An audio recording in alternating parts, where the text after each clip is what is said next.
Lani, tignan mo oh. Gumagalaw siya. Ramdam na ramdam ko yung sipa niya.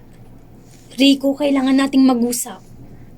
Alam mo, sabi ni nanay kanina, kamukha ko raw yung hugis ng mukha ng bata sa ultrasound. Isang himala talaga ito, love. Hindi ako makapaniwala na magiging tatay na ako. Hindi ka magiging tatay, Rico. Ano bang sinasabi mo? Nandito na yung pangarap natin, Lani. Ito yung gusto natin, di ba? Gusto mo lang.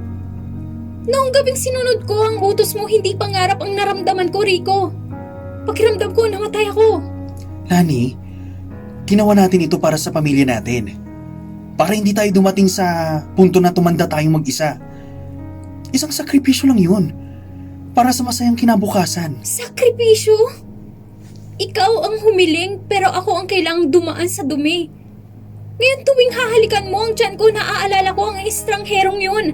At tuwing titignan kita, naaalala ko na ikaw ang nagtulak sa akin sa kanya. Magiging maayos din ang lahat, Lani.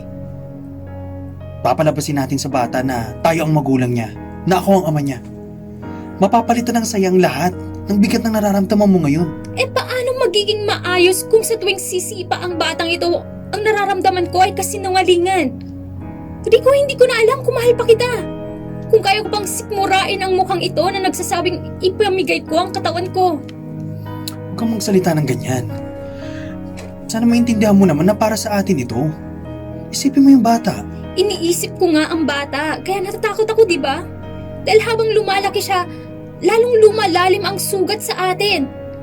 Rico, hindi ko alam kung kaya ko pang ituloy ang pagpapanggap na ito. Grabe naman. Hindi ko matanggap yung sinabi mo kanina. Ano sabi niya? Yung kahugis mo ng mukha. Ano yun? Hindi naman ikaw ang gumawa. Bita sabi mo ikaw ang kamukha.